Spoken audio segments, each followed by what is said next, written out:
Uganda, the Pearl of Africa. It's a rich, beautiful motherland with favorable climate and soil conditions that have contributed to its agricultural success. And the Ugandan heritage diet is enjoyable across the country.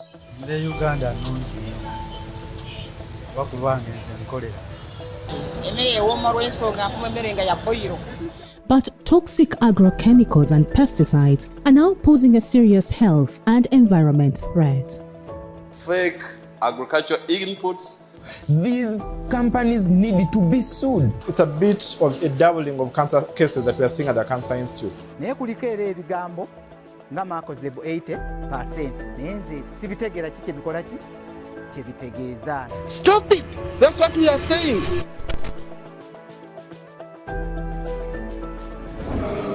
For example, David Kabanda is a human rights advocate hosted by the Center for Food and Adequate Living Rights. David is a Bertha Challenge 2023 fellow and is deeply concerned with the inaction and the illegal actions in the food chain in Uganda. Who will ever stand up for the African child who started inhaling and taking these chemicals when they were in their mother's wombs? Who will pay for this? Who will pay for our environment? Who will pay for our food? Who will pay for our seeds? Who will pay for the damaged biodiversity? It should be these companies. These are pertinent questions to ponder about in this investigation. We take you through a journey to uncover the illegal, sick, damaged, and impunity food system in Uganda. We start here, Container Village, downtown Kampala. It's a hive of activity as farmers elbow to buy agrochemicals for their crops and yields, and business is booming to the agrochemical dealers. We deal in foliar fertilizers, pesticides and insecticides, fungicides for disease control, and the public health products. We have even some farm tools like pumps, sprayers. Now, for instance, on the side of fungicides, we have decorative and protective ones.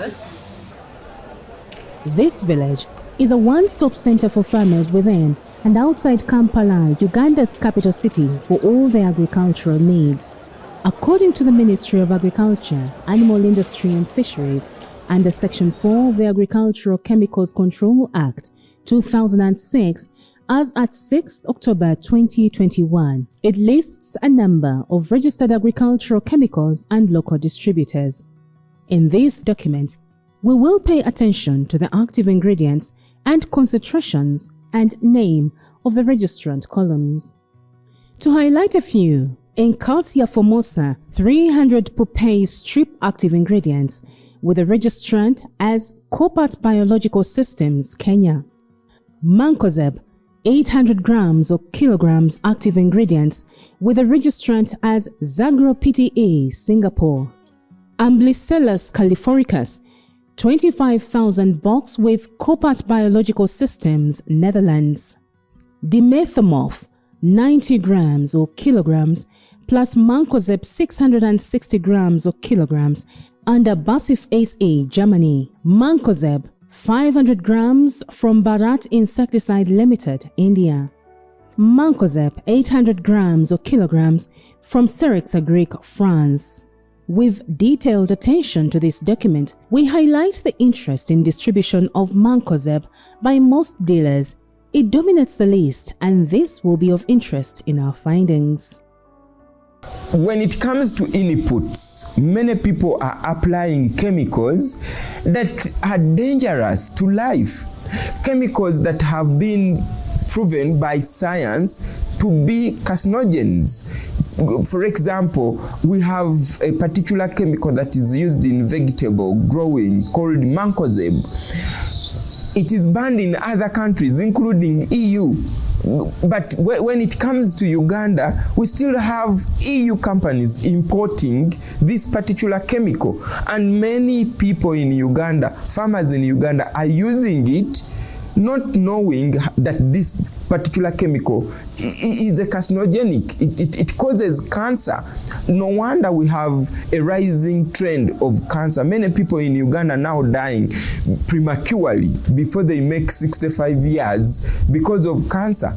And many people don't know why. 33%. And when you look at the incidence of cancer amongst children, it is increasing at a trend of 10%. And then you ask yourself why. According to the Pesticide Action Network Europe fact sheet, mancozeb is part of a group of chemicals that were banned in Europe. DTCs are contact fungicides and react with amino acids and enzymes of fungi on the leaves of the plant. DTCs are used against a wide variety of fungi on many crops such as apples, pears, grapes, potatoes, wheat, onions, tomatoes, and flower bulbs. However, the network raised a toxicological concern of mancozeb having potential to cause the development of goiter, a condition in which the thyroid gland is enlarged, produces birth defects and cancer in experimental animals. It's therefore classified as a probable human carcinogen by US EPA. This is proof enough to have banned in Europe, but the chemical has found itself on African market. We have continuously seen the double standards of EU.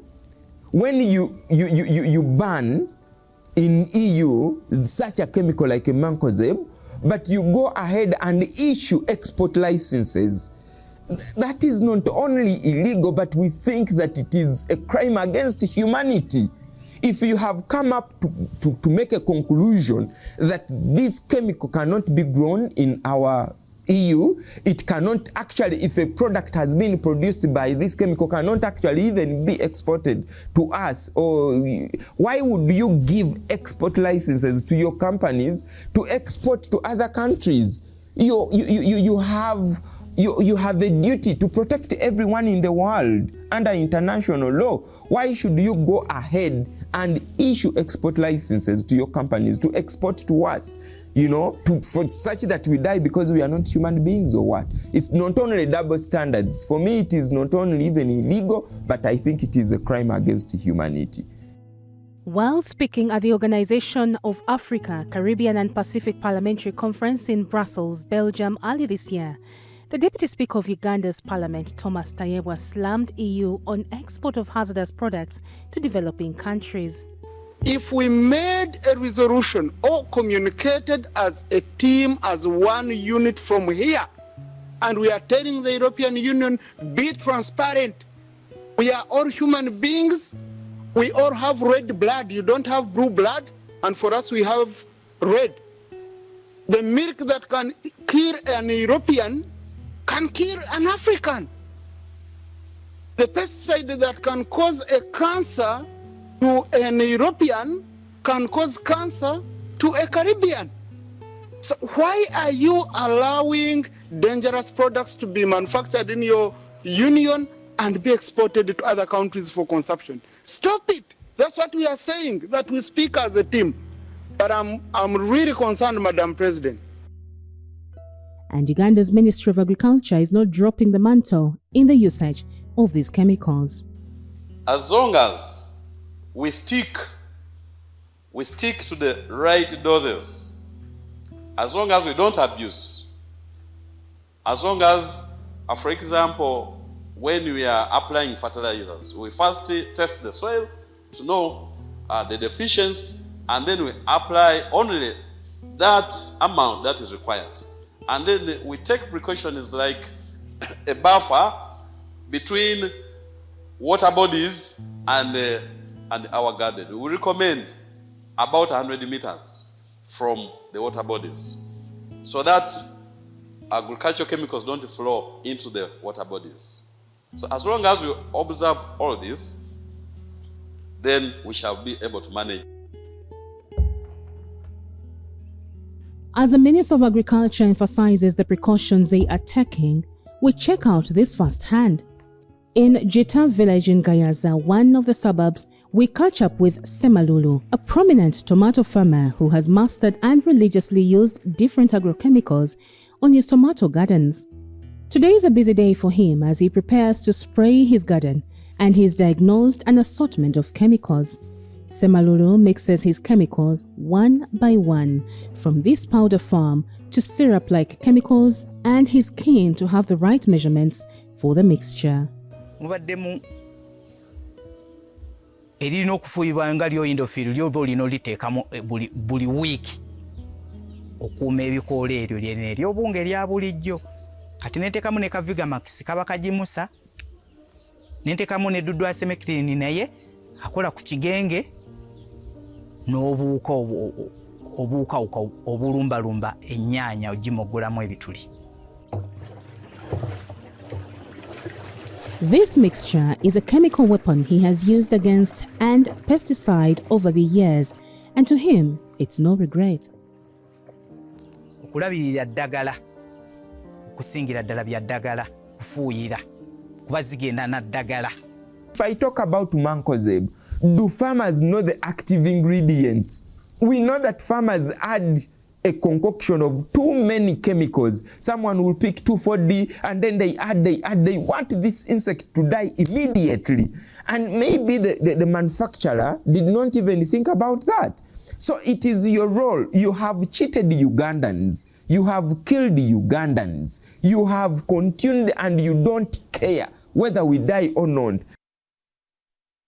And today is just like one of his days when duty calls. But over the years, this farmer has ignorantly used this mancozeb, which is highly consumed by most farmers.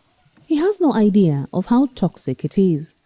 Endofiru lino tulifuuyira ku nnyaanya buli ebiseera ebisinga lyo liba liwerekera olina oliteekako ennyaanya okubeera obulamu bwayo bwonna.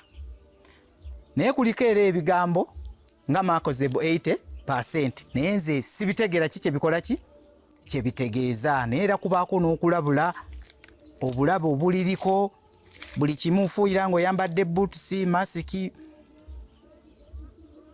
okwewala endwadde ezikola ki zerireeta.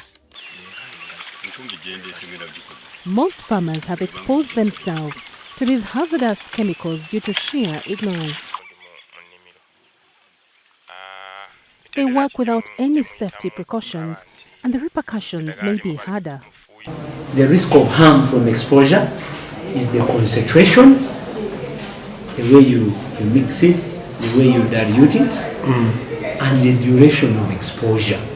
It is out of hand because even the deepest of the villages, you'll find that people are spraying. They don't even understand what they are causing to themselves and also to the environment. But they are just spraying, And I think as actors, as human rights actors, we have also a duty, not only maybe to speak about the issue, but to also hold government accountable. David's concerns are widely spread. A few kilometers away in Uganda is another prominent farmer who is just celebrating his huge harvest. Wasaka Wilson has been a tomato farmer for the past 20 years, and his experience is undoubted. Era omusiri guno nga bw'ogulaba gusobola okuvaamu epulayi ez'eggaya z'ettaano, 5 oba 4. Kati mu katale bwe tuba tuzitunda zikyuka mu bbeeyi.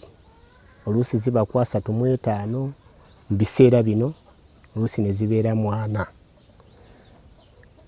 Naye kati ebiseera bino bwe zitambulira 35 mu katale.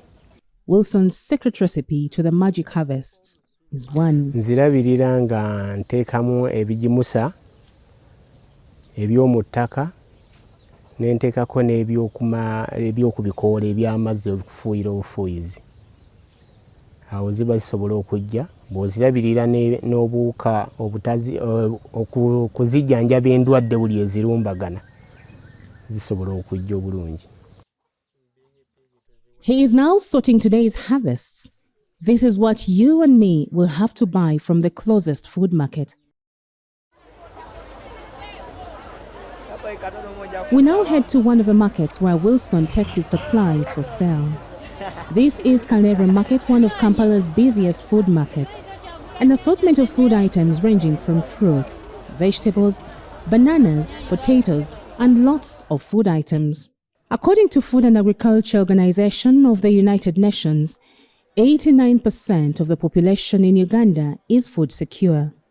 This population still has no more access to food from own production and in the market following average harvests from the first season, and food prices in the market are affordable.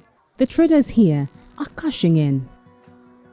Ale bintu babigula nga amatooke buli kimu kale otwalizamu babigula kubanga tewaliwo kimala nnaku 3 nga weekiri. Ekitambula ennyo z'ennyaanya n'obutungulu kubanga abasuubuzi bafuba okunoonya ebintu ebirabika obulungi.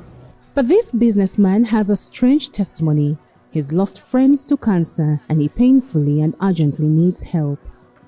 Obweraliikirivu weebuli nze mba nfiirwa emikwano ati waliwo mukwano gwange mukyala bamusalako ebbeere essaawa naali waka naye tetumanyi oba bwava ku miyembe kansa baatugamba kansa era ne bamusalako ebbeere naye yali mulamu naye ne batuuka omusalako ebbeere era nakati akyali waka naye kati tetumanyi oba bwava ku miyembe nti kuba nagyo bagifuuyira oba nnyaanya oba meroni wakati fe ab'omu katale essaawa tetulina mazzi gatumalamu nze bwe njagala okulya omuyembe ntoola wano ne mbulya nga sigoozezzaako onawo bulwadde. Gavumenti erina okusembeza amazzi ne mu bantu kati nga mu butale muno tuli bangi era ojja kutuuka wano in fact onnalabako taapu wano weri naye kati tuba twetaaga amazzi kuba tuli bangi. In markets like these, it's believed that at times, most of the traders use chemicals to preserve the food items from rotting so as to avoid losses. These tomatoes have visible traces of chemicals onto them, and this is reason to worry. Endwadde zitasiigibwa zisse nnyo abantu n'okusinga zino ezisiigibwa. Wakati kansa atta abantu bangi okusinga ne siriimu. Abantu balwanyisizza nnyo siriimu atatta nnyo bantu n'okusinga kansa atta abantu. Waba ogende mulaga essaawa eno abasiriimu batono okusinga abakansa. Uganda Cancer Institute is a public medical care facility focusing on prevention and cancer treatment in areas of pediatrics, oncology, gynecology, radiotherapy, surgery, and venturing into bone marrow transplants. With a capacity of 80 beds, the facility attends to an average of about 200 patients daily. In 2015, the Uganda Cancer Institute was seeing an average of about 3,000 new cancer cases per year. And in 2021, 2022, we're seeing an average of 7,400 new cancer cases per year. It's a bit of a doubling of cancer cases that we are seeing at the Cancer Institute.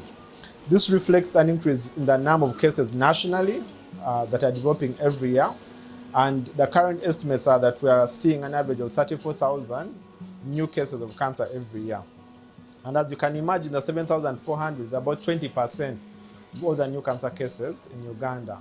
The Institute highlights multiple factors in the increase of cancer cases to list unhealthy diet, which is the most prevalent lifestyle risk factor, harmful use of alcohol, tobacco use, physical inactivity. But most stunning is the increased cases of cancer among children. So young children, and that is really Ugandans below the age of 18, so 17 and under, comprise about 10% of the total number of cancer cases that we see. So on average, last year we saw about 740 new cancer cases if you take 10%, but it's usually between 600 and 700 new childhood cases of cancer. And the commonest cases in cancer in children are different from adults. So it's not cervical cancer that we see in adults, but here you're more likely to see acute leukemias, lymphomas, as well as a common cancer in the kidney called Room's tumor.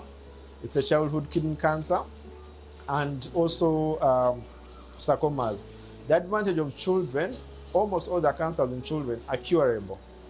And we have also seen that children tend to come earlier than adults because nobody wants to sleep with a sick child.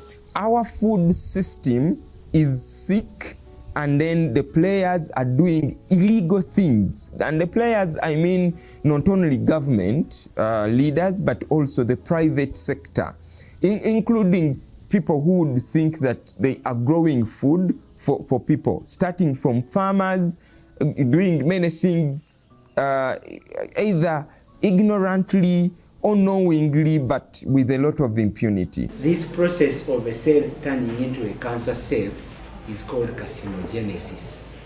Now, many agrochemicals will have substances in them that can actually initiate a carcinogenic process. Our research is done in the laboratory on animals and mainly rats. But you see, if a substance causes cancer in a rat, then you don't want to carelessly expose a human being to it. To avert these fears, the Center for Food and Adequate Living Rights is taking the bull by the horns. The center is using legal tools to ensure food safety and nutrition, environment health, and mainstreaming of food systems approach. Through its food systems approach, farm to fork, the center has ensured sustainable food processing and distribution, sustainable food consumption, sustainable production. We have, engaged local governments like in Mukono here, and women and other youth are now producing agroecologically. Here we have the CEFROHT garden. It is now a very dry season. But if you look at our garden, you may think that it is a rainy season. But it is practicing those, agroecological principles that can support our ecosystem without damaging it. CEFROHT has now empowered farmers like Paul Kato into organic farming, and it's thumbs up to the team. Ffe tetukozesa ddagala wabula tweyambisa obutonde n'ebitwetoolodde ne tulabirira ebimera byaffe obulungi era ne bivaamu bulungi. Tusobola okufuna mu bitwetoolodde omusulo gw'embuzi, omusulo gw'ente n'omusulo gwaffe kennyini ne tujjamu eddagala erijjanjaba ebintu byaffe bino n'okubigimusa obulungi. Kato's story as an organic farmer is a story of preservation and healthy organic food, and his garden is blossoming. Nti ebiseera ebisinga banoonya bunoonya ate ebintu byange biri ku mutindo gwa waggulu, ate ebintu byange babigula ssente za waggulu kubanga waliwo abategeera embeera z'obulamu bo nga tebaagala kulya chemicals. The minister too is chest thumping. I encourage Ugandans to emphasize this because our products are on great demand in international markets because of that background. But having said that, we are also encouraging research in the biomechanisms to control some of these pests. We can use bio products, we can use plant products, we can use animal products to control some of these pests. We can use the same products to generate fertilizer. So we are encouraging scientists to come up with research and to innovate and come up with the products that are biologicals instead of using inorganic chemicals. As he calls for more into research and biomechanisms, agrochemical dealers too downtown are devising strategies of growing their market to sell more agrochemicals. High-Chem Group manufacturers, a company from Kenya, are preaching the gospel of their products and want to expand their market across many other countries. They have a list of insecticides and pesticides they're introducing to the dealers today. The first product that I would like to talk about is Sevin Dunu Dust. Sevin Dunu Dust is a powder which contains the active ingredient called cambaril. Cambaril is a broad spectrum pesticide which is able to control many pests. What is the pre-infect period, at least, when you apply such a chemical in the house? So the level of toxicity of this one cannot be compared to the level of toxicity to a product or a pesticide that we use for control of insects in plants, for example in crops. There has been a public outcry by farmers over the increase in fake agrochemicals on the market, especially drugs used to fight animal diseases and pests. As Cabinet, was to address the frequent complaints, rampant complaints from the farming community about fake agricultural inputs, fake veterinary drugs, fake agriculture and veterinary inputs, as well as equipment. There is widespread and rampant outcry. The people behind these private companies as beneficial owners or individual directors should be in prison. Because they know what they are doing, but they are only interested in money. They are not interested in the life of the people. These companies need to be sued. These companies need to be held accountable. And even EU itself must be held accountable. If you have banned your side, you must not issue export licenses. You can't issue those export licenses to us. I think all these companies must be held accountable. If it is cancerous, if it is causing cancer in Europe, it is also causing cancer here. Scientifically, there is evidence that these substances lead to cancer. Yeah?